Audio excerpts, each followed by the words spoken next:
오늘 대담은 더불어민주당 부승찬 의원님을 모셨습니다. 날카롭고 담대한 정세부사 한번 들어보겠습니다. 어서 오십시오. 예, 안녕하십니까.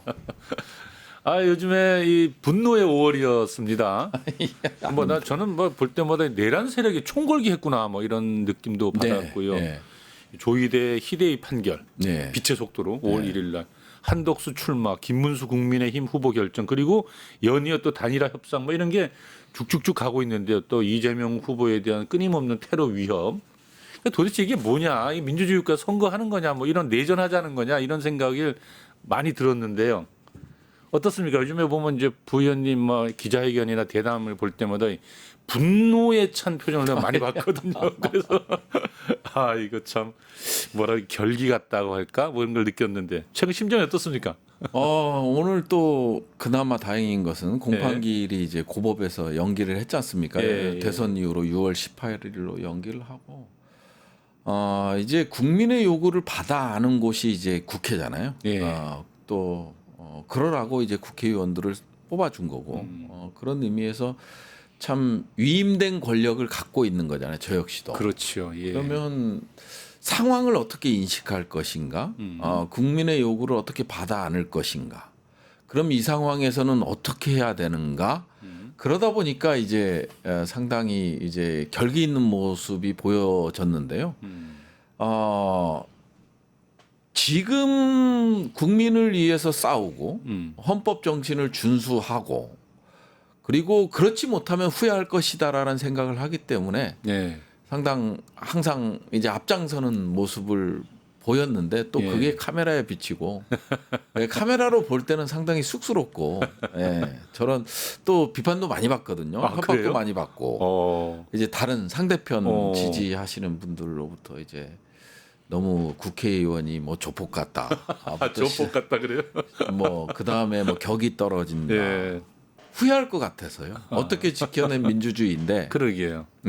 또 국민들이 피를 흘려야 되나? 이러려고 국회의원을 뽑았나?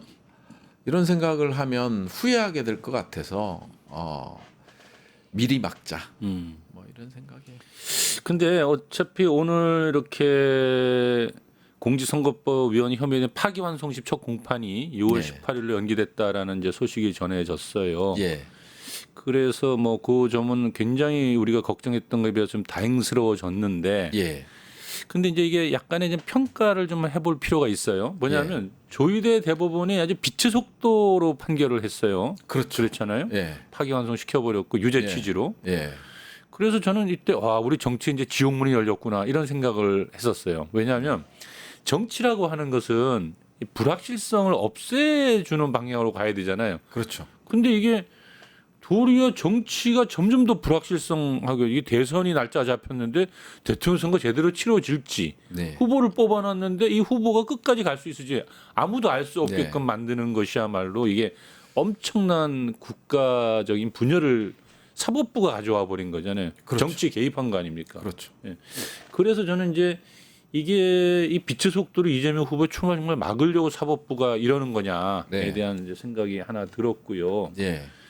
그래서 이게 다양한 시나리오가 막 다니니까 이제 잠이 안 올 정도로 걱정스러웠던데 어떻게 보십니까? 이 조희대 사법부가 진행하려고 하던 쿠데타는 실패했다 이렇게 봐야 되는 게 맞나요? 아직 실패했다고 보기는 어렵고요. 앞으로 이제 당선된 이후에도 지속적으로 이제 사법부 대법원의 어떤 판결이라든지 정치 개입이 계속될 거로 보여져요. 그거를 이제 5월 1일 사법 쿠데타를 통해서 저희는 목도를 했잖아요. 지난해 이제 그 정업시장과 관련된 무죄 취지 파기 환송을 하는 사건이 있었거든요. 1심, 2심에서 전부 유죄를 받아서 정업시장이 이제 당해 선거에서 당선되는 무효를 1심, 2심에서 당선 무효형을 했는데 대법원에서 이제 최종 3심에서 결국은 법률 적용이 잘못됐다. 그래서 이제 무죄 취지로 파기환송을 했거든요. 그게 뭐 그 판례를 가지고 2심에서 조각조각 내서 추후에 이 발언에 대한 의미를 해석해서는 안 된다. 그렇기 때문에 상황별로 현장별로 다 쪼개서 발언 내용과 질문 내용을 확인해야 된다. 이렇게 해서 2심에서 이재명 후보께서는 무죄가 나온 거잖아요. 그렇죠. 근데 대법원에서 이 판례를 깨요. 그것도 단 9일 만에 이 판례를 본인들이 내린 결론을 또 바뀌어요. 그러면 밑에 하급심에서는 어떻게 해야 되는 거예요? 거냐. 그래서 무엇보다도 이제 이 하급심에서는 사실심이잖아요. 예. 사실관계를 확인하잖아요. 그리고 이제 대법에서는 다 아시겠지만 법률심이잖아요. 예. 즉 말하자면 이 법률의 무죄의 판결에 대한 법률 적용이 잘잘못을 따지는 거잖아요. 이건 예. 이런 측면에서 봤을 땐 아니다. 그러면 이제 법률심인데 사실심 같이 그냥 이거는 허위 사실이다. 확정적으로 얘기하는 거거든요. 그러니까요. 그거는 대법원에서 해야 될 일이 아니잖아요. 그러니까요. 예, 이런 것들이 깨졌고 그다음에 뭐 절차적인 정당성 같은 거야. 예. 2일 만에 7만여 페이지에 달하는 걸 전자문서로 봤다. 그러고 나서 또 말 바꾸기를 하잖아요. 안 읽을 수도 있다. 예. 그다음에 뭐 상고 이유서를 봤다. 예. 그다음에 뭐 재판 연구관이 준 보고서를 봤다. 그러면 상고 이유서에 대한 분석을 했다. 즉 말하자면 이재명 쪽 이제 무죄이기 때문에 상고할 이유가 없잖아요. 그러니까 이제 검찰 상고 이유서를 본 거잖아요. 그러면 이게 뭐예요? 그러니까. 이제 헌법과 법률에 따라서 그렇죠. 양심적으로 법관은 판결을 해야 되는데 그러니까요. 양심을 버린 거죠. 그 선거법은 원래 또 당선자에 대해서 좀 엄격하게 그렇죠. 그 공무를 단임해도 되는가를 따지는 건데 예. 그 낙선자를 갖다가 예. 이렇게 사사건건 걸어가지고 다음 선거를 못 나오게 만들겠다는 강한 의지잖아요, 일종의. 그렇죠. 예. 그러다 보니까 상당히 대법원이 예. 그래서 민주당 선대위에서 이제 고발 조치를 하는 거지 않습니까? 뭐 직권남용부터 시작해서 대법원장하고 구인에 대해서 대법관 구인에 대해서 이제 고발 조치를 하는 거죠. 뭐 허위사실 공표부터 시작해서 오히려 대법관들이 이제 허위사실을 공포함으로써 선거에 개입하는 그런 것들. 그리고 대법관들도 공무원이잖아요. 그러니까요. 임명직 공무원이잖아요. 선출직이 아니잖아요. 맞아요. 그런 관점에서 봤을 때 정치적 중립성이 정말 중요하잖아요. 중요하죠. 그거는 또 헌법이 명시하고 있잖아요. 그러니까요. 헌법이 명시하고 있고 그다음에 법원 조직법이 명시하고 있고 네. 공직선거법에 명시하고 있잖아요. 그러니까요. 그걸 스스로 어겼잖아요. 맞습니다. 그러면 나는 내 행위에 대해서 판결해 줄 사람이 없기 때문에 마음대로 해도 된다? 이게 히틀러식 법치주의죠. 히틀러가 바이마이어 헌법, 예. 우리가 최고의 헌법이라는 예. 국민의 기본권을 가장 잘 적용한 바이마이어 헌법을 깨고 자신들만의 법을 만들잖아요. 예. 그 법이 뭐냐면 나치, 즉 말하자면 히틀러를 위한 법이에요. 그래서 법에 의해서 국민의 기본권을 제한하는. 그래서 이거는 법치주의가 아니죠. 그러니까요. 법치주의는 전제 조건이 있잖아요. 절대로 국민의 기본권 기본권을 건들면 안 된다는 거죠. 제약해서는 안 예. 된다는 거예요. 그러면 국민이 유일하게 이 선출직 공무원들을 심판할 수 있는 기회는 선거죠. 선거밖에 없는 그걸 거예요. 지방선거, 그다음에 총선, 대선밖에 없는 그렇죠. 거예요. 예. 그러면 내가 위임해준 권력을 잘 사용해라. 못하면 나는 선거를 통해서 당신을 심판하겠다. 그렇죠. 이게 권력자가 국민에 대해서 책임을 지는 수직적 책임성이에요. 그렇죠. 이게 선거를 통해서만 나타나요. 그렇죠. 근데 여기에 개입을 한 거예요. 국민의 기본권과 선택권에. 그러니까요. 제가 볼 때는 대법원이. 예, 그 대법원이 이게요. 예. 완전 헌정 질서를 유린한 유린하는 거죠. 행위잖아요. 맞아요. 그래서 그리고 뭐 국민의힘에서 뭐 탄핵 남발한다 막 이런 얘기를 하잖아요. 네. 그 헌재 결정문 중에 탄핵 인용 결정문 중에 저는 정말 감명 깊게 읽은 구절이 명문이 있어요. 있습니까? 명문이 예. 있어요. 뭐, 다른 분들은 놓치는 건데 뭐냐면 윤석열 정부에게는 기회가 있었다. 그게 총선이다. 그래서 이 총선을 통해서 니네가 잘 할 기회가 2년이라는 기회가 주어졌는데 니네가 못해서 국민들로부터 버림받았다라는 거 아니에요. 그렇죠.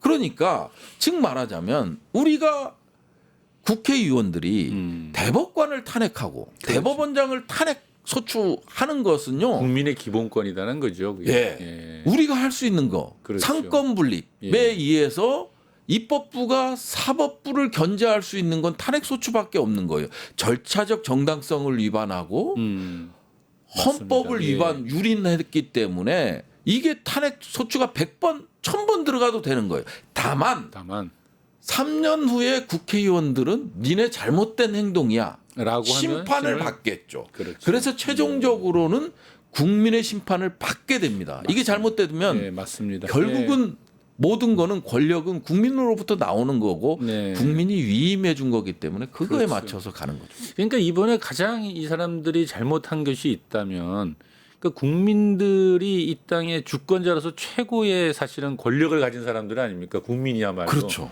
그러니까 국민들이 이제 선거가 며칠 안 남았는데 선거를 통해서 대통령 후보를 뽑겠다고 하는데 이 대부분이 그 국민들이 갖고 있는 가장 최고의 그 힘, 권리 중에 최고의 권리가 이제 선거권을 그 박탈하려고 덤벼들었으니 그렇죠. 그 쿠데타라는 말을 사법 쿠데타가 명확하죠.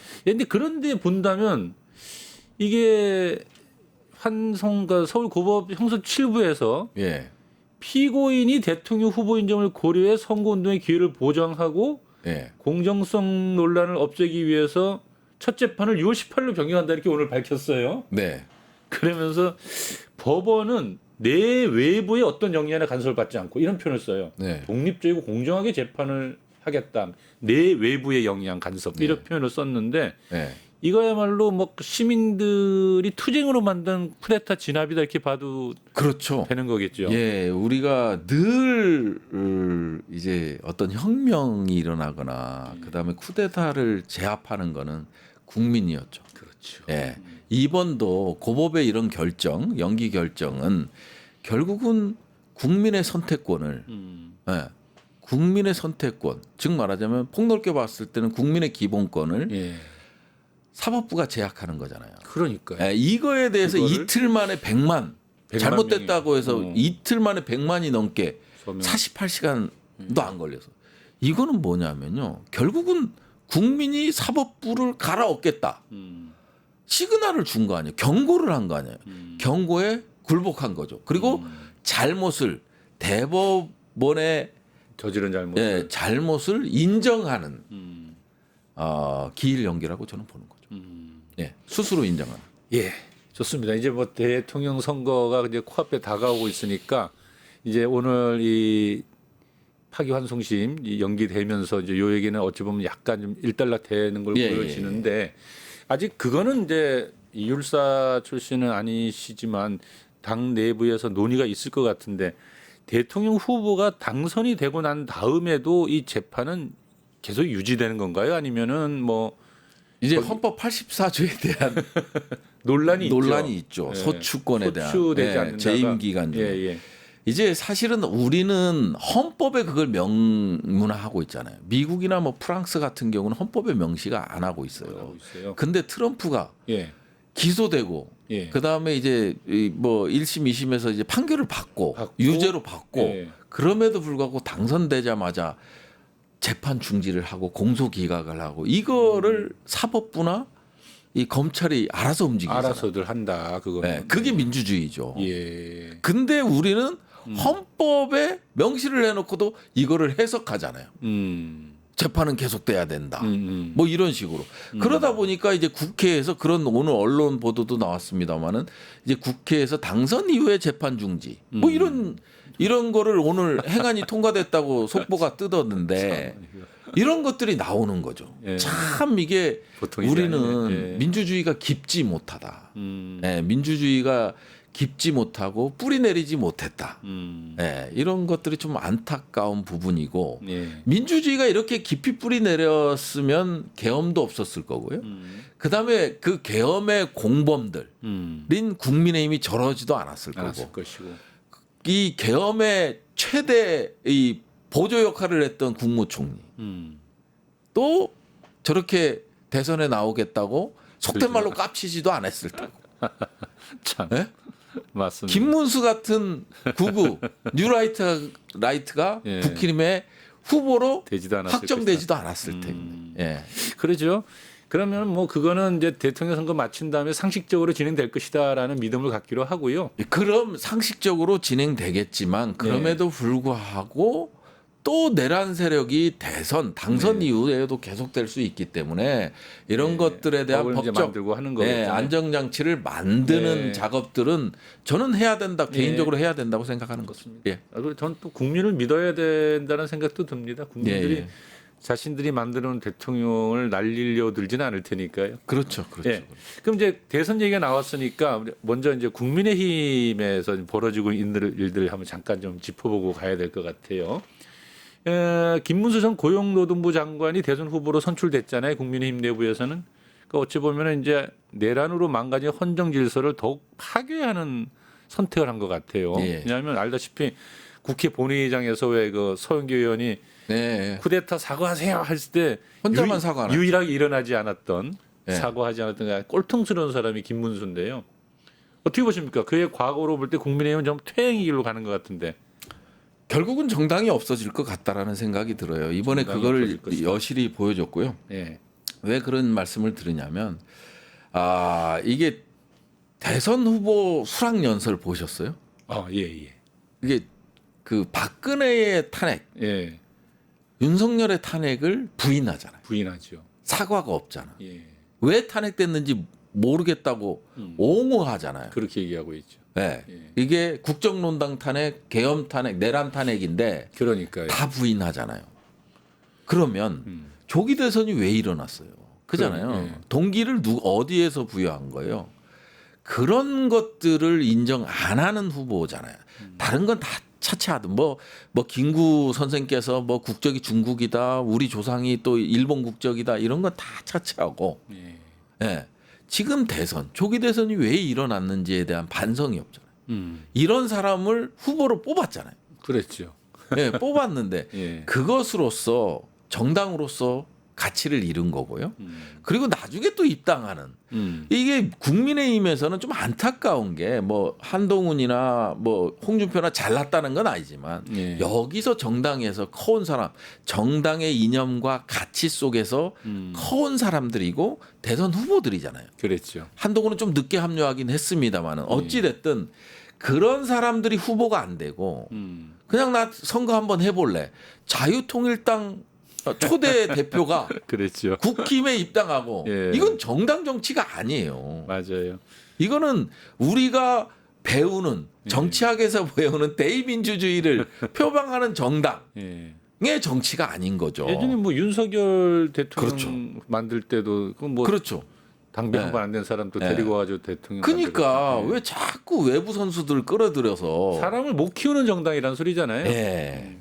그래서 108석까지 갖고 있는데 영남당으로 전략한 이유도 그런 거거든요. 리더를 키우지를 못해요.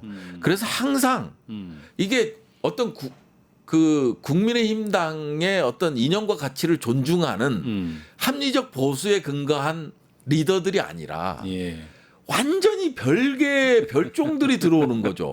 김진 말만 따르면 갈라파스 섬에 거기에 늙은 거북이 이런 표현까지 쓰는데 그러니까요. 더 이상 진화하지 못하는 진화하지 못하는 그럴 수밖에 없잖아요. 그러니까 퇴행의 길로 간다. 윤석열 전 대통령이 그 국민의힘 입당할 때 녹취록이 까졌잖아요. 국민의힘 당을 내가 가서 뽀개버려. 뽀개버리겠다 했죠. 근데 자기 말한 대로는 하네요.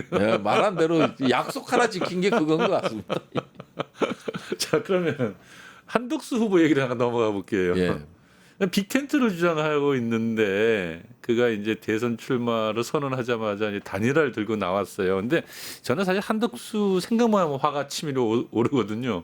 후한무치한 사람인데 내란에 동조한 사람이고 미국에 아부하려고 국익 다 팔아먹는 사람이다 이런 생각이 드는데요. 어떻습니까? 한덕수에 대한 평가를 한번 해보신다면. 글쎄요, 이게 공무원만 했고 그 다음에 이제 저는 박지원 의원의 표현대로 그대로 해볼게요. 어떻게 표현했죠? 뱀장어에 참기름 발라놓은 사람. 뭐 뱀장어 머리에 참기름 발라놓은 사람. 뱀장어도 미끄러운데 거기다 참기름까지 바르면 예. 아주 미끄럽겠네. 예, 그리고 이게 책임성이 없잖아요. 그러니까요. 이제 가장 중요한 게 예. 책임성인데 국가 수반으로서의 갖춰야 할 덕목 중에 가장 중요한 게 저는 뭐 도덕성도 있지만 책임성이라고 봐요. 그래서 계엄에 대해서 단 한 번도 책임을 지지 않았어요. 우리가 22년에 페루 비슷한 시기죠. 22년 12월에 페루 카스티오 정권에 이제 쿠데타가 있었잖아요. 그때 국무위원들이 어떻게 했습니까? 다 사의 표명했어요. 최소한 그 정도는 해줘야 되고 제가 이제 국조특위 있으면서 한덕수한테 질문을 몇 개 던졌잖아요. 네. 국무회의가 정상적이었냐? 그래서 비정상적이었다. 그다음에 또 하나 그러면 계엄 선포문은 봤냐? 나중에 보니까 양복 뒷주머니에 있더라. 그 다음에 사후에 부사하잖아. 그러니까 네. 이저 국무회의 심의한 내용 부사하게끔 됐잖아요. 그거를 12월 5일 날인가 뭐 합니다. 부서를 사후에 하는 거. 이런 것들을 봤을 때는 동조자죠. 그렇죠. 예. 그리고 지금 피의자로 됐잖아요. 피의자 신분이잖아요. 계엄의 피의자, 내란의 피의자이기 때문에 이 사람은 책임성이 이게 총리하면서도 책임성이 결여됐는데. 그러니까요. 그리고 아까 말씀하셨잖아요. 미국 네. 딜. 예? 재무장관이 왜 그런 얘기를 미국의 그러니까요. 베센트 재무부 장관이 왜 그런 얘기를 했겠어요? 그렇죠. 이렇게 표현했죠. 도대체가 지금 서두르지도 않아도 될 그 협상을 관세 협상을 막 한국은 나서서 네. 정권이 내일 모레 새로 뽑히는데도 그 새로 뽑힌 정부가 충분히 협상해도 되는데 네. 자기가 나서서 협상을 하려 한다. 아마 선거에 유리하게 활용하려고 하는 것 같다. 이렇게 표현했죠. 원래 베센트는 그런 표현을 쓰면 안 돼요. 안 이거는 쓰죠. 외교적 결례잖아요. 결례죠. 그럼에도 불구하고 썼다라는 건 뭐냐면 한덕수 정부하고는 협상 자체가 못할 것 같다. 이 협상이 깨질 것 같다. 그런 거죠. 네. 그래서 너는 못 믿겠다라는 이 반어적 표현이라고 그렇죠. 할까? 역설적 표현이 예. 그거라고 보여줘요. 안 그러면 예. 한국을 완전히 무시하는. 그런데 지금 그런 한덕수가 후보로 되자마자 예. 이제 국민의힘의 그 후보로 돼 있는 김문수 후보가 좀 화가 무척 많이 났어요 보니까. 왜냐하면 자기는 국민의힘 후보인데 이 당 지도부들이 자기를 밀어가지고 어떻게든 간에 단일을 한다 하더라도 자기가 되게끔 움직여야 되는 게 그 당이 해야 될 공당이 해야 될 일이잖아요. 그렇죠. 근데 보니까 전부 다 한덕수 밀고 있다라는 느낌을 주니까 김문수 후보가 이제 화를 많이 냈는데 요즘에 이제 우스갯소리로 제 친구들이 그래요. 내가 살면서 내가 김문수를 내가 이렇게 응원하려는 처음이다.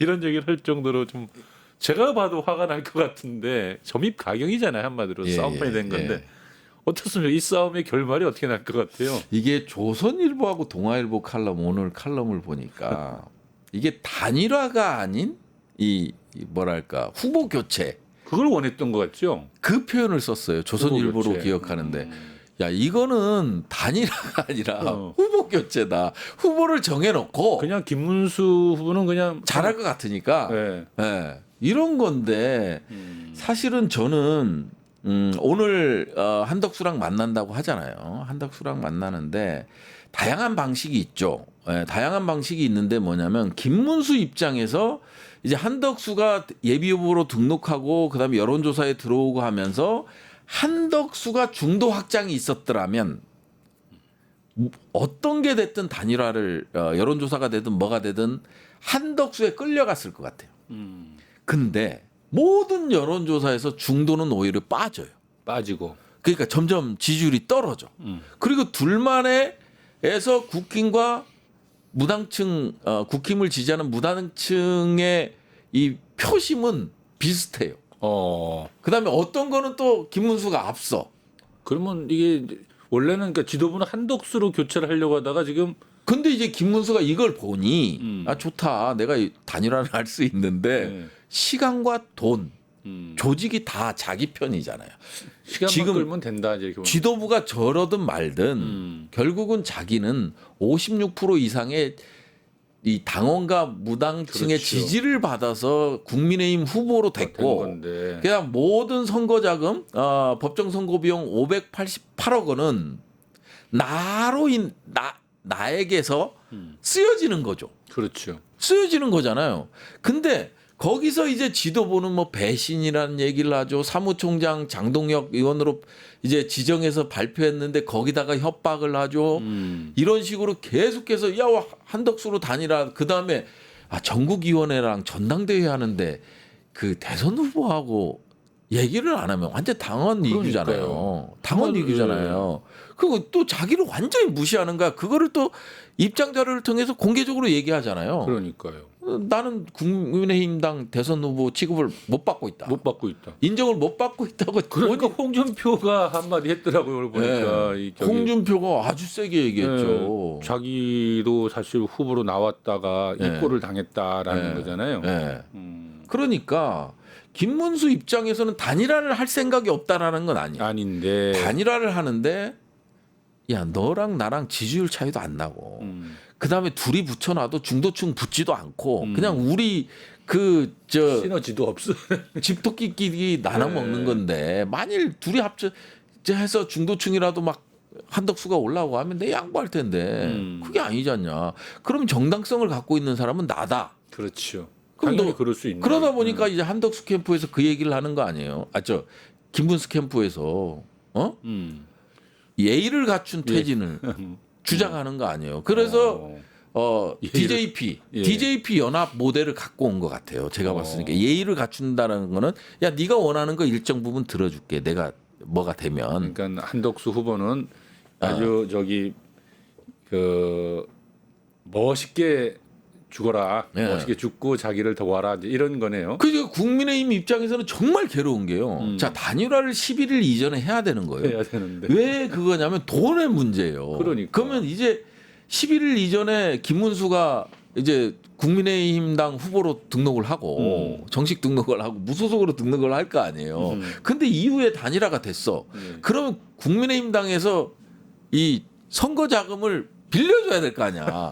돌려받는 조건으로. 그러니까. 근데 한덕수가 떨어졌는데 돌려주겠어요? 그러니까. 그래서 11일까지 무조건 맞추려고 하는 거예요. 하는 건데. 예, 그리고 이게 국힘에서 봤을 때 실질적으로 봤을 때는요.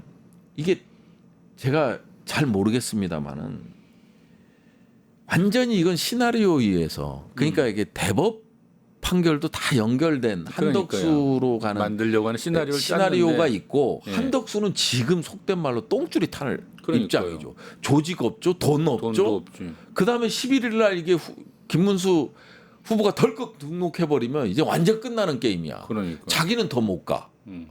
반기문은 머리라도 똑똑하니까 일찍 접은 거예요. 그렇죠. 야 이거 무소속이나 이렇게 갔을 때는 나 돈도 없고 조직도 없는데 어떻게 버텨. 내 개인 돈을 갖다 박아야 되는데. 아까 이게 우리 첫 프로그램 시작하기 전에 이렇게 김문수에 대해서 탈탈 터는 시간을 한 가졌는데 김문수는 온갖 욕을 먹어가면서도 한때 노동운동을 했고 하는 자기의 그 결기를 가지고 있다. 뭐 꽃꽃 문수 뭐 그러던데요.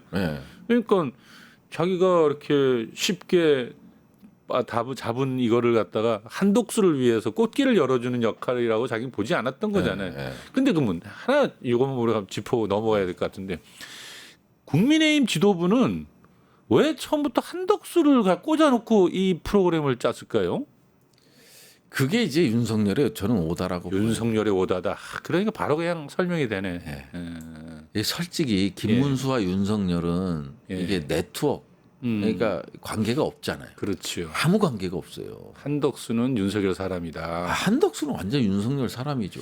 그러다 보니까 결국은 윤석열을 그래서 이제 대법원의 판결이 이렇게 이 절차적 정당성을 위반하고 헌법을 위반하면서까지 그런 판결을 내린 거는 결국은 조이대도 윤석열 사람이고. 그래서 그 결국은 윤석열로 돌아오는 거예요. 시나리오로 이제 돌아오는 건데 이게 대법원에서 유죄 취지의 파기환송을 했을 때 국민들이 수긍할 줄 알았지. 근데 더 지지율이 올라가 버린다. 난리가 났죠. 그거. 그래서 이 대법원의 판단하고는 너무 다르게 가버린 거예요. 그러니까 민심을 모르니까 이 짓을 하는 거죠. 여기서 삐끗거리니까 밑에는 당연히 난리가 나고. 나버리는 거죠. 네. 알겠습니다. 아주 그냥 전체적인 시나리오의 그 감독이 누구였던 게 이제 좀 정확하게 그림이 좀 그려집니다. 지금 근데 요건 이제 다른 얘기도 하지만 또 맞는데 이 좀 빅 텐트 얘기를 하면서 자꾸 이 개헌을 매개로 한다는 얘기를 해요. 그러면서 뭐 한덕수가 되고 나자마자 제 후보 되자마자 만나러 간 사람이 헌정의 정대철 맞습니다. 회장을 만나러 갔고 또 이낙연 또 민주당의 전 대표를 또 만나러 가서 손도 잡고 뭐 손학규도 만나고 그러는데 도대체 이들이 만나면서 얘기하는 그 개헌은 도대체 무슨 개헌이냐? 그러니까 이 모든 것의 논리와 명분에 가장 앞설 만한 무슨 이슈가 있습니까? 개헌에서 지금? 이게 이들이 원하는 건 권력구조 개헌이죠. 권력구조 대통령제를 나눠먹기. 뭐 내각제로 간다든지 뭐 아니면 뭐 중임제로 간다든지 뭐 그 홍준표 전 후보가 주장했던 상하원제로 간다든지 그래서 이 권력구조 개헌은 뭘로 연결되냐면요. 기득권 보호예요. 기득권 보호하고 서로 나눠 먹을 수 있고. 그래서 지금 체제를 유지하는데 이재명 후보의 이 인연과는 계엄 인연과는 맞지 않는 거죠. 이재명 후보의 개헌은 5.18. 그다음에 국민의 기본권 이게 우선돼야 된다고 보는 거예요. 그렇죠. 개헌이 되는데 국민들이 관심은 그쪽에 가 있죠, 사실은. 결국은 자기들 기득권 세력들까지 끼리 계엄이라는 구심점을 가지고 뭔가 해보려고 하는 거잖아요. 근데 여기에는 국민의 기본권이 빠져 있어요. 그러니까 결국은 국민이 과반 이상이 찬성을 해야 개헌이 되는 거 아니에요. 근데 그게 빠져 있어요. 그리고 민주당이 빠져 있어요. 3분의 2 이상 찬성인데 개헌을 하자는 거예요, 말자는 거예요, 그러면. 그래서 빠져 있잖아요. 그래서 개헌을 구심점으로 하고는 있는데 변수 자체가 너무 커요. 내란이라는 조기 종식의 조기 대선의 변수였던 내란이 너무 크다 보니까 개헌도 결국은 내란 세력들에 의해서 만들어진 논리잖아요. 그러니까요. 그러니까 쉽지 않다. 안 되는 거죠. 좋습니다. 네. 근데 이제 대법원의 어떤 판단이 나오든 간에 말이죠. 제가 이제 이 한덕수하고 김문수가 단일화가 되든 말든 제가 볼 때는 뭐 이 별로 대세에 지장이 없는 것 같아요. 왜냐하면 이재명 후보를 보면 그런 것을 막 당에서 알아서들 하시고 하면서 아니 전국을 다니면서 유세를 다니고 있잖아요. 근데 이제 자꾸 이재명 후보에 대한 테러 이야기가 있어서 약간씩 이제 걱정이 되던데 뭐 어떤 수준의 테러 위협이 있나요? 정말 많이 위험해요? 대책은 있나요? 이게 실질적으로 봤을 땐 이재명 제거 작전은 분명히 있어요. 그런데 이제 계엄을 통해서 1차 작전이 있었고 그 전에도 있었죠. 그리고 실제 물리적으로도 물리적 테러가 우선 있었고 그만큼 이제 다음 차기 대통령에 대한 가능성이 제일 높고 이분이 된다면 기득권 세력을 타파하려는 개혁 정책을 많이 할 거예요. 두려움이 크군요. 그냥. 마치 정조처럼. 그래서 그거를 많이 할 테니까 그 이제 물리적인 테러가 있었고 그 다음에 계엄을 통한 이재명 제거 작전이 있었고 사법을 통한 이제 이 제거 작전이 있었고 그 다음에 이제 또 물리적 방법 하나가 남아 있는 거죠. 물론 사법에 대한 거는 계속되고 있지만. 이제 그런 것들 때문에 노출 빈도가 너무 높잖아요. 그래서 이제 정보사 출신의 오비가 이제 러시아 사제총을 이용한 테러 경고 문자도 저도 받았고 이런 것들이 계속 일어나는 거잖아요. 근데 이제 우리가 이제 그 민주당 선대위에서 이제 경청 투어를 하고 있잖아요. 그러면서 사전 답사하고 동선 파악하고 그리고 이제 민주당원들이 1차적으로 둘러싸고 뒤에 이제 시민들이 붙게끔 하고 그래서 확인 안 된 사람은 접촉이 안 되게끔 하고 그다음에 그거 아울러서 이제 촉수거리라고 그러죠. 경찰 경우가 촉수거리 경우가 이루어지고 있거든요. 그래서 조금 더 국민들이 아쉽고 섭섭하겠지만 최대한 이재명 후보와의 거리를 조금이라도 더 넓혀주고 국민들 스스로 이제 펜스를 만들어주는 역할들 이런 것들이 좀 국민들께서 도와주셔야 된다. 그 굉장히 중요한 문제 같아요.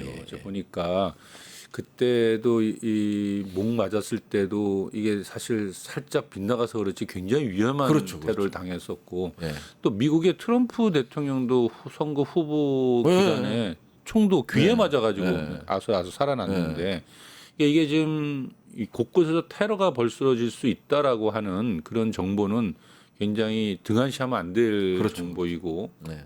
그래서 국민들이 보호해줘야 된다. 경호원이 돼야 됩니다. 그래서 최대한 접촉을 금지하고 예. 울타리를 만들어주고 자발적으로 오늘 이 같이 방송을 듣고 있는 많은 시민 여러분들이 보호해줘야 된다라는 말씀을 드리고요.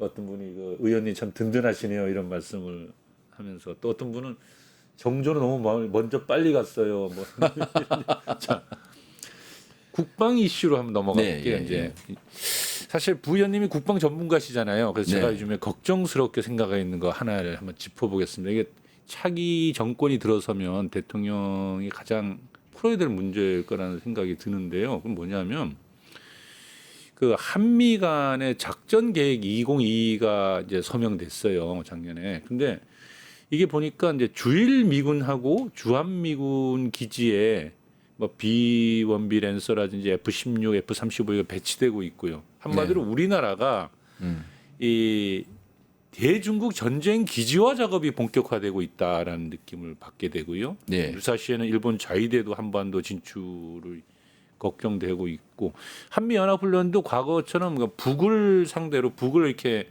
남침 대비 시나리오가 아니고 이제 전장을 통합해서 그야말로 큰 틀에서의 그 중국과의 전쟁이나 이런 것에 맞는 글로벌한 작전망을 짜고 있다라는 것이잖아요 지금. 그래서 저는 이게 한미일이 이제 완벽한 동맹 수준으로 격상돼 가는가 보다. 그럼 그건 적이 이제 중국이고. 그래서 이렇게 되어가는 것은 한반도에 새로운 이재명 정부가 들어선다고 하면 이 문제는 어떻게 슬기롭게 대처를 해야 되나요? 이게 사실은 우리가 이 내란 조기 대선 때문에 상당히 등한시되지만 그러니까요. 풍전등화 같은 상황이거든요. 그러니까요. 이게 미국과 이제 미 국방부 장관과 그다음에 일본 나카타니 겐이 3월 30날 일본에서 만나잖아요.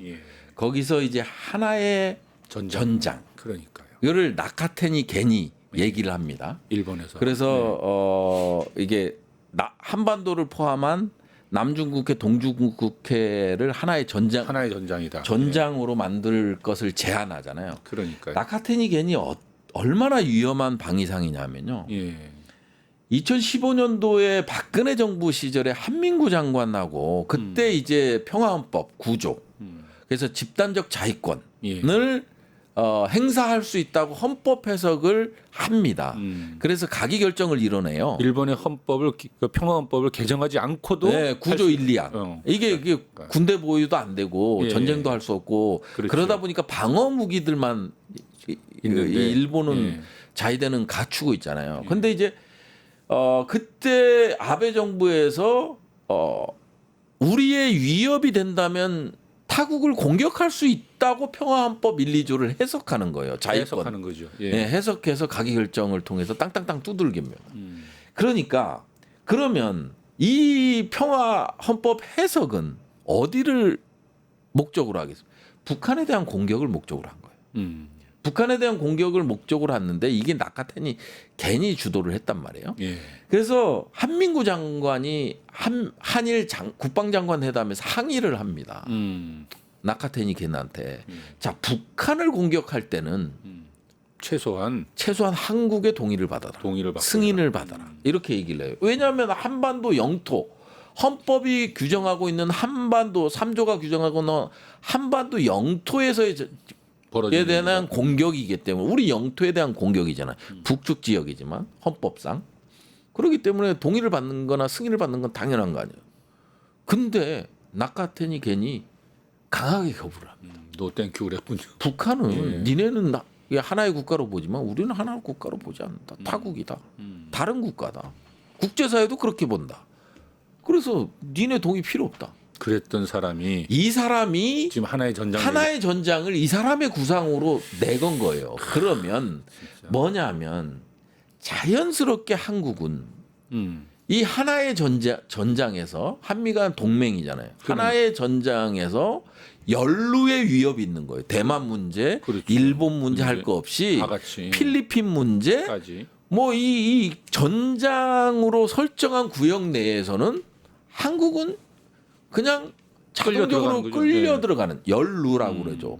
예. 이 가능성이 상당히 높아요.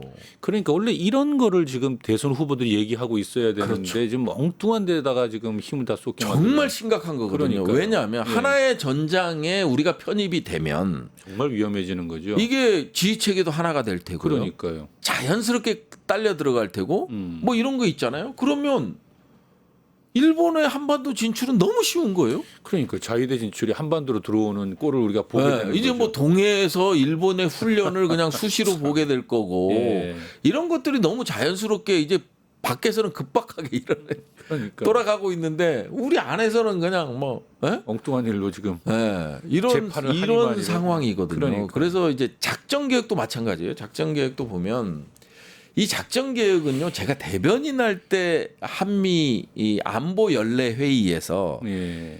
지금 전장 환경이 바뀌었잖아요. 그러면 그렇죠. 작전 계획은 업데이트 될 수밖에 없어요. 그렇죠. 네, 업데이트 되고 2015년도에 박근혜 정부 때 업데이트된 작전 계획은 5015. 기본적으로 북한이 핵무력화가 고도화 완성이 안 됐을 때지만 예. 그 이후에 2017년에 북한이 핵 보유를 선언을 공식 했죠. 선언한 때잖아요. 예. 그러다 보니까 그러면 이제 핵을 가진 북한을 상대할 때 어떻게 해야 되느냐. 그래서 핵 부분이 많이 들어가 있어요. 핵의 사용을 거부할 수 있는 이런 작전 계획들이 많이 반영된 거죠. 그게 2022군요. 예, 2022입니다. 그게 이제 문재인 정부 때 합의가 돼서 그랬군요. 22년까지 끌고 온 거죠. 예. 이제 이런 것이 실제로 지금 가장 관심을 많이 가져야 될 문제인데 지금 너무 지금 국민들의 관심을 엉뚱하게 좀 호도되고 있다 싶은데 부 의원님 보실 때 이재명 후보가 대통령이 된다고 하면 이 문제는 좀 슬기롭게 잘 풀까요? 저는 풀 수 있다고 봐요. 아, 그럴까요? 이게 하나의 전장은 완전히 낙하산이 갠 자체가 이제 구구 성향의 방위상이기 때문에 그리고 미국이 이제 상당히 이제 긍정적인 시그널을 줬다고 하더라고요. 그럴 수밖에 없는 게 미국이 트럼프 2기 들어와서 임시 국방 전략 지침을 발표를 하잖아요. 그래서 최대 위협을 중국으로 보고 이 중국에 대해서 이 1순위에 두고 북한 문제라든지 일본 다 후순위로 밀렸단 말이에요. 그렇죠. 예. 그런 상황에서 우리는 2016년도에 사드만 하더라도 중국이 한한령 때문에 우리가 2016년 7월인가부터 3년 동안 손해만 21조에 달한다고 경제적 손실액이 21조. 그러면 자, 어떤 현상이 일어나냐면 경제는 완전히 무너지고요. 그다음에 안보적인 차원에서도 중국이 대만을 공격한다라는 거를 기정사실화하면서 미국의 임시 국방 전략 지침이 만들어졌기 때문에 주한미군이 있잖아요. 주한미군이 있기 때문에 결국은 한국에 대한 중국의 공격도 대비해야 되는 그러니까요. 이런 상황으로 가는 거고요. 상당히 이재명 후보께서는 안보에 있어서도 실용적인 관점을 갖고 있고 노무현 정부에서도 이제 한미 동맹과 관련돼서 우리 한미 FTA라든지 이라크 파병이라든지 이런 것들이 있었어요. 이건 전략적인 선택이었고 그 외적으로 다른 것들을 막아내는 그런 실용주의적인 한미 노선을 표방했거든요. 예. 그런 전례도 있고 그다음에 노무현 대통령보다 한 단계 더 업그레이드된 이재명 후보이기 때문에 좋습니다. 충분히 극복해낼 수 있습니다. 극복해낼 것이다. 예. 예, 그러면은 이제 시간이 많이 됐으니까 이제 하나만 좀 더 그 이재명 후보의 과제 같기도 한데요. 예. 그 지난달 28일 날 캐나다 총선에서 마크 카니 총리가 이끄는 그 캐나다 자유당이요 보수당을 누리고 승리했는데 그 이슈가 트럼프가 관세를 캐나다에 많이 매기고 또 합병하겠다 51번째 주를 만들겠다 막 이러니까 여기에 대해서 아주 강하게 반발한 사람이 승리했어요. 총리가 됐죠. 네. 뿐만 아니라 5월 3일 며칠 전이잖아요. 호주 선거에서도 보면은 이제 호주 노동당이 지지율에서 되게 밀리고 있었는데 갑자기 이제 트럼프 행정부가 등장하면서 이제 철강, 알루미늄에 고율 관세 부과한다 이렇게 하고 상호 관세 또 10% 이상 때린다고 하니까 여론이 뒤집어졌어요. 그래가지고 또 이 여기서 이제 강하게 미국에 대항해서 우리 국익을 지키겠다고 한 정부가 또 당선이 된 거잖아요. 호주 노동에 승리했어요. 이걸 보니까 캐나다와 호주 하면은 아주 알아주는 미국의 최고 우방국들이란 말입니다. 그 이제 파이브 아이즈라는 그렇죠. 표현을 쓰잖아요. 파이브 아이즈에 들어가는 정보까지 위성 정보, 정보까지 다 그다음에 주고받는 SI 특수 정보까지 다 주고받는 공유가 국가들. 서로 신뢰하는 국가들이잖아요. 호주는 또 뭐 쿼드에도 들어가 있는. 그다음에 이제 원자력 추진 잠수함 기술을 받았고, 그 정도로 가까운 미국 최고의 우방국들이 그 지도자들이 반미기치로 선거 승리를 거머쥐는 모습이 이게 참 우리에게 시사하는 바가 크다 이런 생각이 들던데요.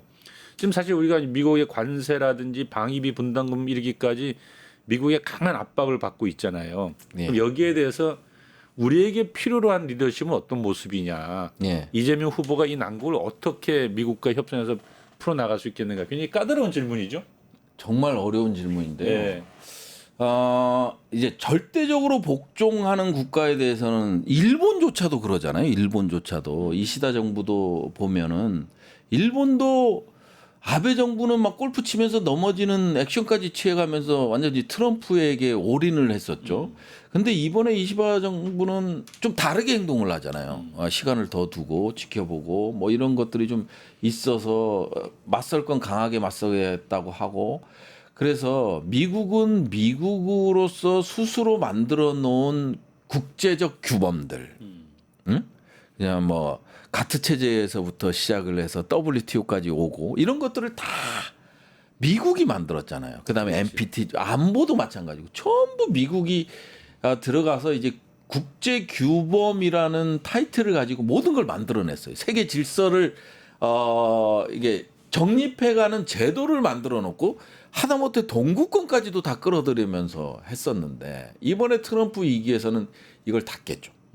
다 깼단 말이에요. 그러면 이 트럼프 정부가 뭐 유신까지 하면서 뭐 삼성까지 사선하고 막 이렇게 된다면 우리가 조금 더 이제 종속될 수밖에 없어요. 하지만 이제 지금 보면 알겠지만 뭐 주식 시장이 출렁이고 그다음에 이제 일론 머스크의 주식도 이제 71%나 빠지고 막 이런 상황이거든요. 그래서 주식이 계속 롤러코스터를 타고 그러다 보니까 이제 국민들의 지지가 이제 멀어지는 거 아니에요. 상대적 박탈감을 가진 사람들을 이용해서 표심을 얻어서 당선됐지만 되고 나니까 먹고 사는 게 힘드네. 물가가 막 올라가네. 인플레이션이 이 자제되는 게 아니라 더 관세를 그렇게 때리면 당연히 올라가죠. 그러니까 먹고 살기가 힘들고 100원이면 샀던 걸 1,000원 줘야 되고 그렇죠. 막 이런 상황으로 가는 거예요. 그러다 보니까 캐나다도 그렇고 호주도 그렇고 미국의 국내 사정을 안 받겠습니까? 그렇죠. 트럼프의 지지율을 안 받겠어요? 미국의 경제 상황을 안 받겠어요? 다 봤단 말이에요. 그러면 여기서 어떤 스탠스를 가져야 되느냐. 끌 수 있는 시간은 결국은 트럼프 해봐야 2년이면 레임덕 옵니다. 트럼프 그렇죠. 정부 4년인데 중간 선거하게 되니까. 중간 선거 끝나면 레임덕 옵니다. 그 딱 4년밖에 안 남았어요. 재선 이제 중임도 아니에요. 지난번에 했으니까 내년 연말까지라고 봐야죠. 2년만 잘 버티. 이제 2년도 안 남았지만 잘 버티면 이제 트럼프도 어쩔 수 없는 상황으로 갈 수밖에 없어요. 이제 막 고발도 이루어지고 막 우리랑 똑같이 막 윤석열 대통령 김건희 고발하듯이 막 일어나고 이런 상황들이 미국 국내에서 일어나고 있고 뭐 하버드 뭐 대학가에서는 막 총궐기 대회를 하고 있고 이런 상황이잖아요. 그렇기 때문에 이거를 급하게 생각할 필요는 없다고 보여지고요.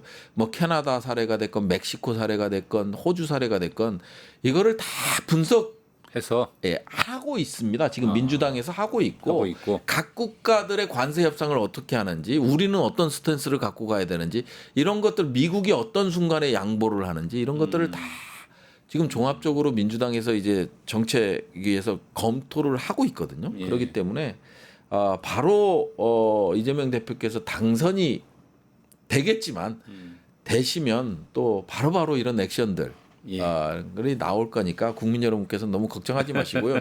정말 예. 잘 뽑았다. 예. 좋습니다. 아주 이 대답을 이제 마치려 하는데요. 예. 워낙 까다롭고 이 쉽지 않은 주제들을 너무 편하게 정리해서 감사합니다. 아유, 아닙니다. 뭐 마치려고 하는데 마지막으로 하고 싶은 말씀 덧붙일 거 있습니까? 짧게 30초 멘트. 이제 결국 국민이 하는 것 같습니다. 국민이 하고 있고요. 그런 이 정치권에서 제 역할을 못한 거에 대해서 늘 죄송스럽게 생각하고 있다. 그리고 국민의 요구를 받들고 앞으로도 더 열심히 정권 교체를 위해서 진짜 훌륭한 리더를 우리 국가 수반으로 만들기 위해서 노력하겠다. 이런 말씀을 전합니다. 예. 대통령 선거가 계속 지속되고 있습니다. 이재명 후보에 대한 공세는 갈수록 상식의 선을 넘어서고 있고요. 예, 사법적으로 쿠데타에 가까운 판결, 물리적인 테러 위협, 또 정치적으로 모든 반 이재명파의 결집, 또 국민의힘과 한덕수의 단일화도 또 진행되고 있습니다. 정신을 많이 바짝 차려야 할 때가 아닌가 이런 생각이 듭니다. 함께해 주신 여러분 감사합니다. 오늘 거침없이 소신을 밝혀주신 더불어민주당 부승찬 의원님 감사합니다. 감사합니다. 세상을 보는 창, 세상을 여는 창, 세상을 바꾸는 창, 김창현의 창이었습니다.